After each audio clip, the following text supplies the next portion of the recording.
Welcome to Good News Rhode Island, the show about Rhode Island and the people and places and events that make Rhode Island a great place to live, that build our communities. We're all rocked recently by all of the deaths that occurred in Paris and Beirut and in Nigeria, and it just keeps on going.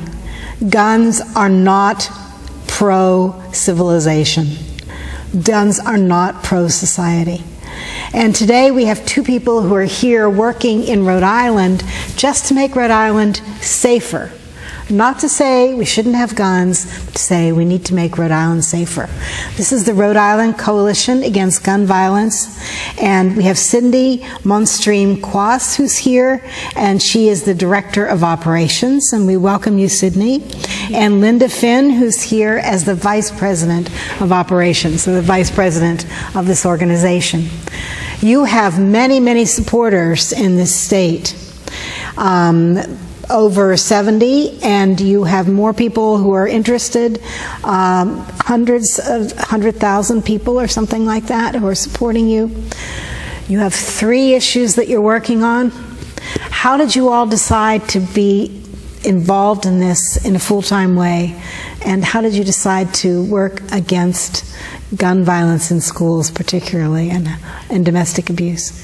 Well, I can start with that.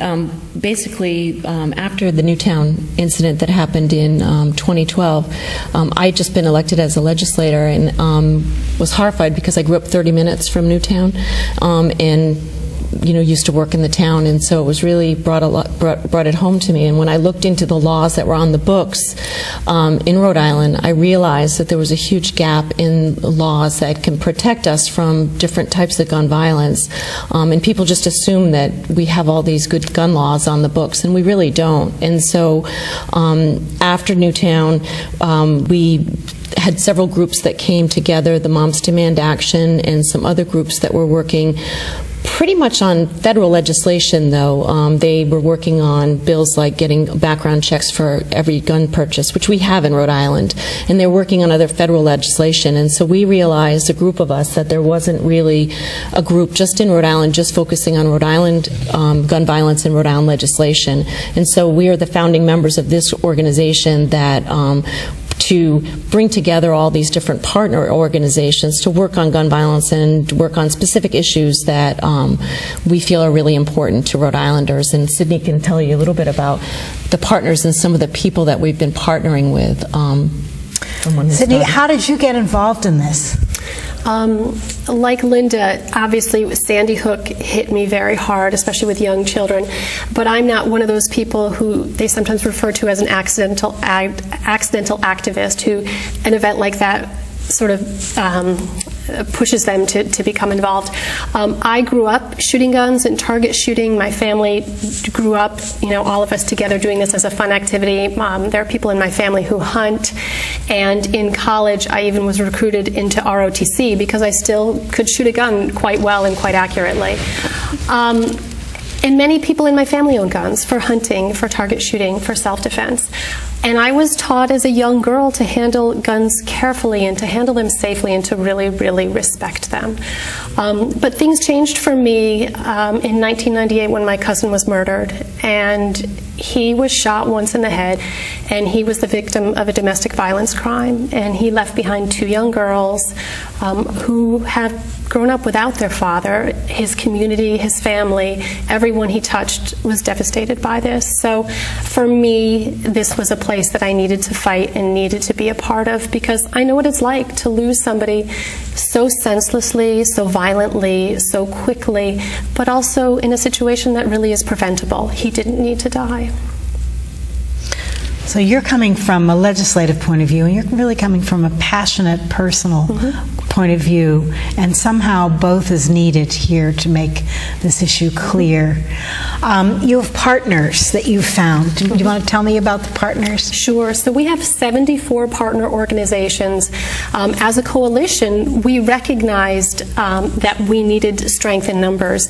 When we first testified after Sandy Hook, we went to the legislature as individuals, and we weren't very strong at that point because we didn't have that many people who were doing what we were doing, and we really realized this was a very important part of coming together and also to add credibility to the work that we do. So we have a diverse organization of many, many different partners. We have faith organizations, we have nonviolence and peace organizations, we have educational organizations, youth organizations, community organizations, many different kinds of organizations that are supporting and the businesses work. as well. And some businesses too, arts organizations, who some are very active with us. Many of the religious organizations are very active with us. Some simply say, we want to support you, how can we help? What can we do? Because they want to be affiliated with us.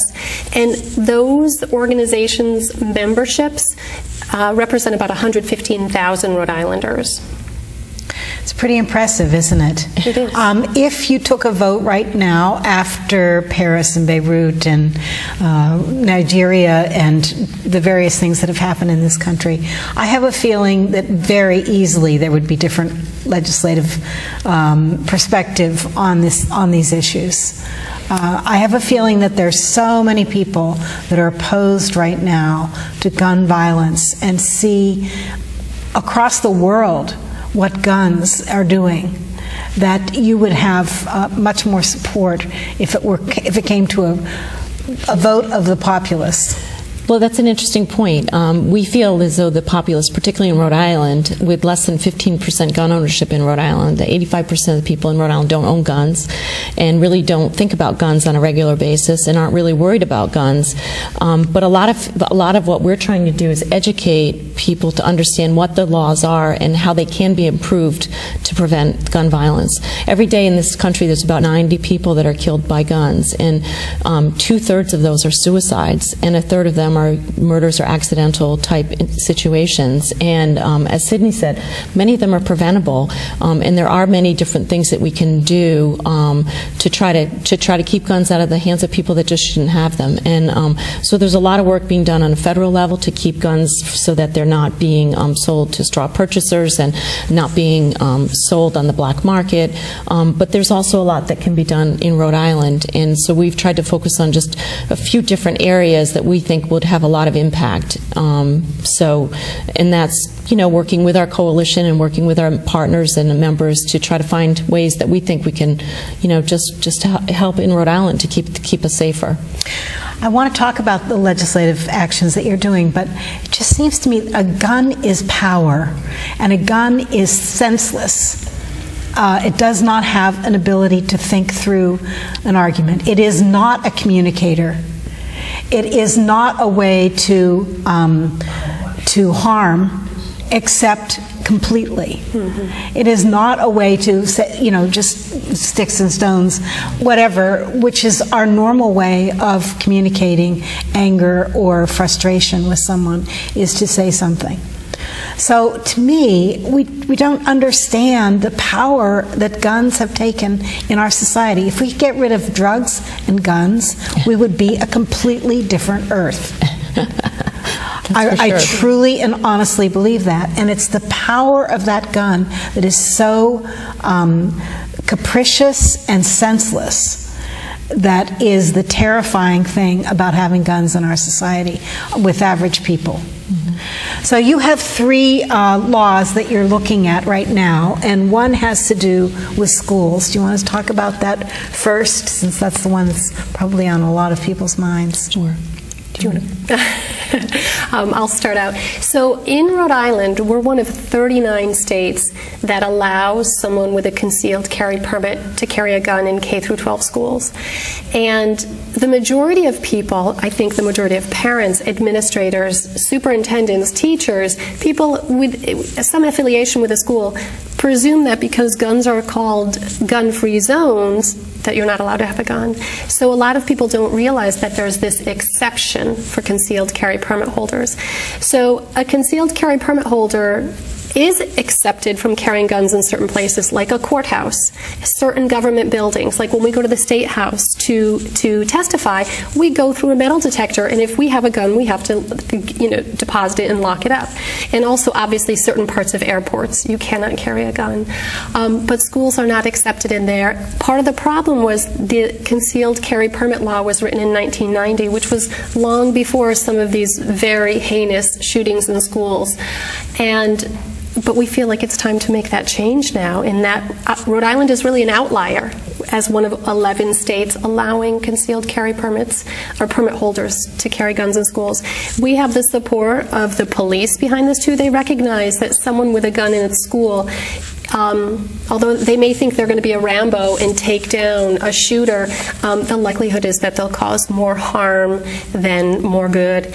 And we also know of 2 situations at least where teachers who were carrying, legally, carrying a concealed gun at their schools shot themselves. One was a Utah professor, and while he was teaching, his gun went off and shot himself in the foot. And the other was an elementary school teacher, and when she went to the bathroom, the gun fell out of her pants and shot the toilet, which then ricocheted and injured her. Thankfully, no one else was injured or killed in these situations, but it just shows that people who think they know how to handle a gun could have caused a very severe tragedy in a school setting and shouldn't be carrying in schools. And one of the biggest issues for the concealed carry permit, as Sydney mentioned, is that when somebody applies for a concealed carry permit through either the Attorney General's office or through their local police chief, and that person is able to carry that gun with them, except in places that they're restricted wherever they are, but the school principal or the school administrators or the other teachers would not know that that person has that gun, because part of the permit process is to make sure that it's concealed. So you're not supposed to be able to see it. And so a teacher could be carrying a gun, a janitor could be carrying a gun, a parent could be coming to a teacher conference with a gun, and it would all be legal right now in our state if they have a permit. Would we have metal detectors in schools then? Well, we do have metal detectors in some of the urban schools already, but there are ways that people get around them, and they don't necessarily.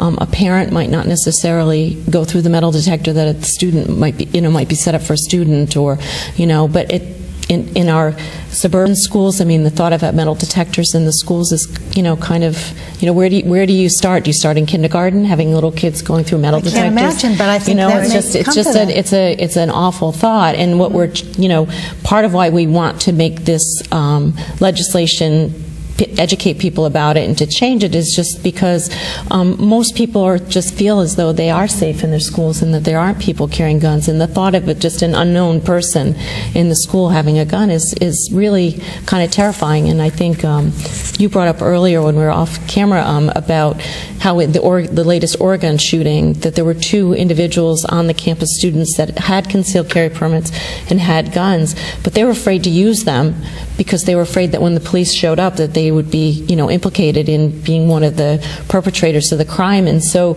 it's a very tricky situation for people to be civilians and people that really don't have the training to be carrying a gun that they're supposedly using for self-protection.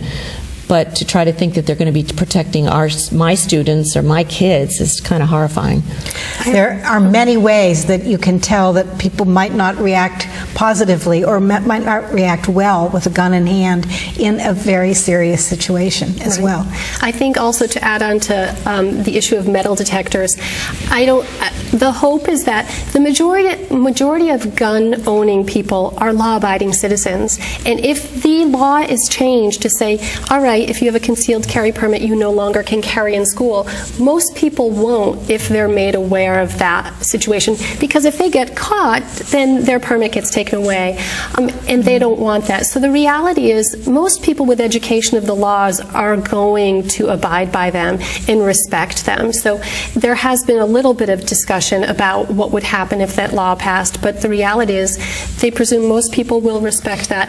The other piece that's a little scary where a metal detector wouldn't help, though, is that the concealed carry permit law now means when you can carry on school grounds, that also means at a bus. So you could have a bus driver or a bus monitor now carrying, and also the school grounds. So you go to a football game, we're not going to have metal detectors for that, but right now at any school games, a parent or someone could be carrying, and that's a little bit scary because we all have heard of situations at games where things get heated and people might make a very poor decision. But with this law, it would prevent also carrying on buses and school grounds and anywhere, obviously inside a building. So can you state the law at all so that we can hear about it? I have a little tiny bit of it if you... Yeah, sure. Basically what it is there's just two parts to the law. There's one part of the law that says that that schools are gun-free zones. So that's one part of the law. But in the part of the section of the law that deals with concealed carry permits, there are exceptions, which is the Statehouse and which are federal buildings, and the post office, but there's no exception written explicitly in the law for schools. And that's really all we're trying to change, is just to change that particular exception so that it's stated very clearly that you cannot, with this permit, carry them on school grounds. And this seems very reasonable, doesn't it? Right. It does. It does. It does. It's not impinging on anyone's rights. Right. It's looking at children's rights. Right. Well, children's and families, too. We should have a right, as a parent, to send my children to school and presume that their teacher isn't carrying a gun. And right now, if their teacher were carrying a gun, I would have no idea that their teacher is carrying a gun. Right. Also, just to clarify, this does work on not only for public schools, but it's also for independent and private schools, too. That that concealed carry permit holders are allowed to carry. So there are some schools who have said, we have a no weapons policy, and you can't do that. But unless they do that, then people are allowed to carry guns on their campus. And just so you know, last year, once the law was introduced and we had the actual bill number, we went to all the school committees in the state, and over 70% of the school committees signed on to a resolution supporting the legislation. We just ran out of time and didn't get to the rest of them, but every single school that we went to, every single school committee approved the resolution and signed on to the resolution. So for that to happen and to have no action on the bill was very disheartening to us, that that the school committees, the Superintendent's Association, the Principals Association, the National Education Association, the union, the AFT union, they all support the legislation, and our legislators just did not act and did not put the bill to a vote. And so that's what we're going to be aiming for this year, is to get that vote. So you're talking behind the scenes, I assume. Of course. Yeah. Yep. And you are still on the legislature, is that? No, I'm not. I'm not. So okay. not currently. All right, and so I was thinking yeah, and we're just trying to educate people so that they understand what the legislation is, and so we can get people to support. So that's one of the primary issues that we're working on. Okay, then let's move to the next legislative issue that you're looking at, domestic violence. What are you talking about for this? Well, basically, there's federal law right now that says that if you have either a felony conviction or a misdemeanor conviction of domestic violence, that you are prohibited from carrying a gun. And in Rhode Island, we have a law that says if you have a felony conviction that you're prohibited. But our state law doesn't match up with the federal law, in that if you have a misdemeanor domestic violence conviction, which could be stalking or various other misdemeanor domestic violence restrictions, you are still able to get a gun in Rhode Island. And people say, well, if it's a federal law, why do we need the state law? And the reason is just that our local police and state police don't enforce federal laws; they enforce state laws, basically. And we want to just get the law in line with the federal legislation, so that domestic violence situations that a woman is not threatened or has a gun being used against her in a situation of somebody who has been, who's actually been convicted of a crime and is obviously a violent person. And so this is legislation that nationwide states have been enacting. I mean, it was enacted in Louisiana last year, and we couldn't get it enacted in Rhode Island. So it's another important piece of legislation to protect victims of domestic violence. We've had, in a 10-year period from, I think, 2001 to 2011, over 500 victims, of gun violence, and so many of those are domestic violence situations. In Rhode Island, 500. Wow. Yeah, there's about 11 every day. Every 11 days, there's a gun incident in Rhode Island, whether it's suicide or a murder or an accidental shooting.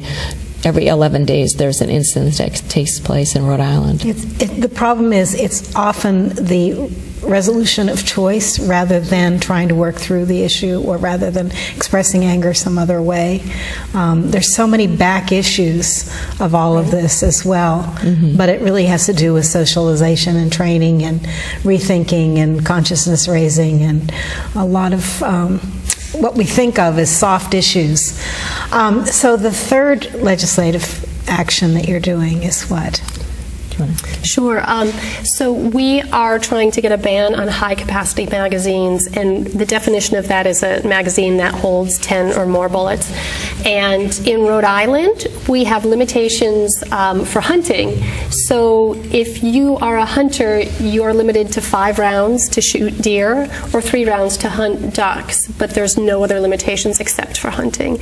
And we know that in the majority of mass shootings, the shooter has used high-capacity magazines.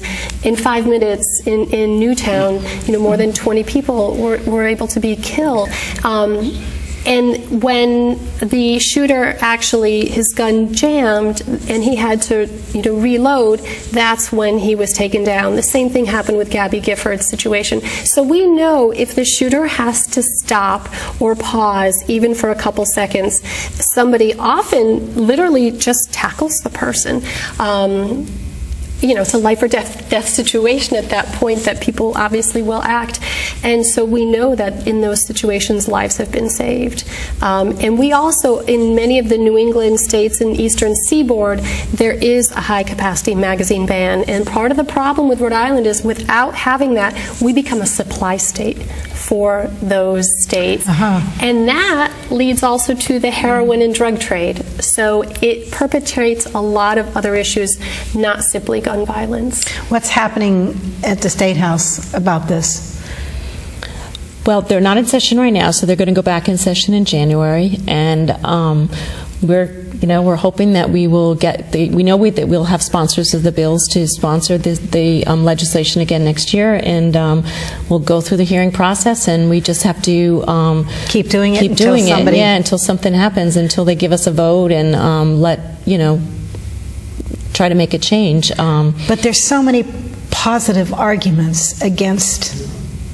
I mean, it seems to me, even the issue of having more drugs coming into the state because we're selling high-powered magazines. Sure. And we have an opioid problem in this state. We know that already, but this links into that. It's certainly interconnected. Yeah. there's a lot to be done. There's a lot to be done, and a lot of it is awareness. A lot of it is for people that are viewing your show to, like, if they're going to vote for somebody, to think about that as an issue of whether or not they're going to vote for a particular person because of their stance on that issue. And it's an issue that if people are calling their legislators and saying, what do you feel about this issue, and how are you going to vote on it? It's important for the legislators to understand that there are people in the communities that are concerned about the issue. One of the things that happens is that the NRA and the gun advocate groups they're single issue voters, and they if they hear there's a gun bill being heard, they're right at the Statehouse. And a lot of people, people that we know, people that are concerned, it's not their only issue, it's one of many issues that they have. And a lot of times people have families and children and they can't come to the Statehouse and testify. So it's just a matter of trying to keep their legislators aware of how they feel about the issue and how important it is to them. So do you have contact information? How do people get in touch with you and say, I'd like to help, or I'd like to become a partner, or whatever you're looking for at the time? It seems to me you need voices everywhere. You need voices in individual communities as well as at the Statehouse. Right.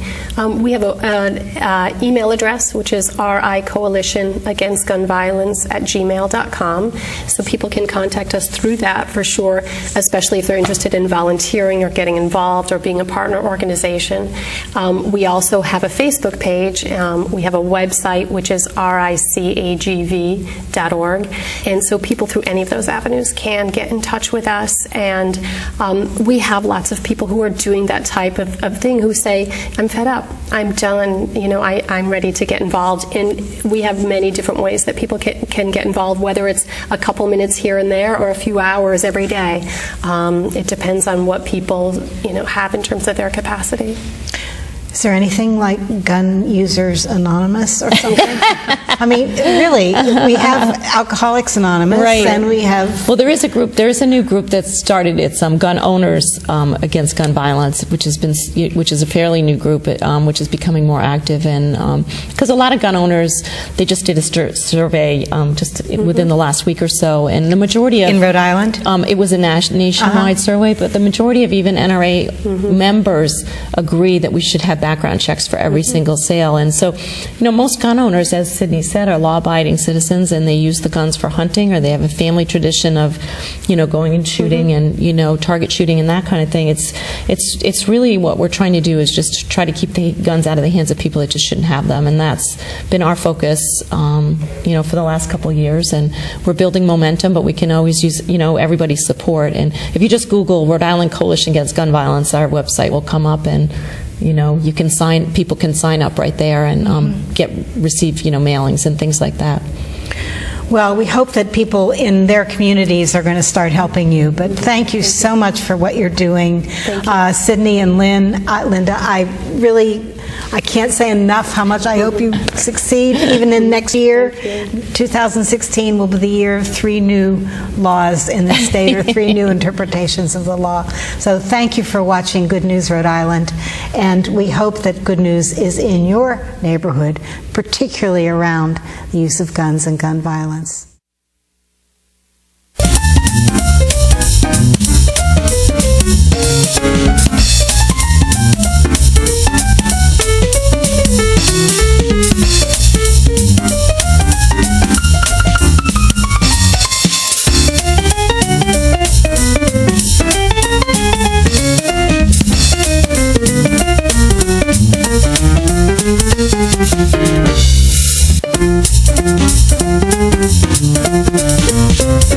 Thank you.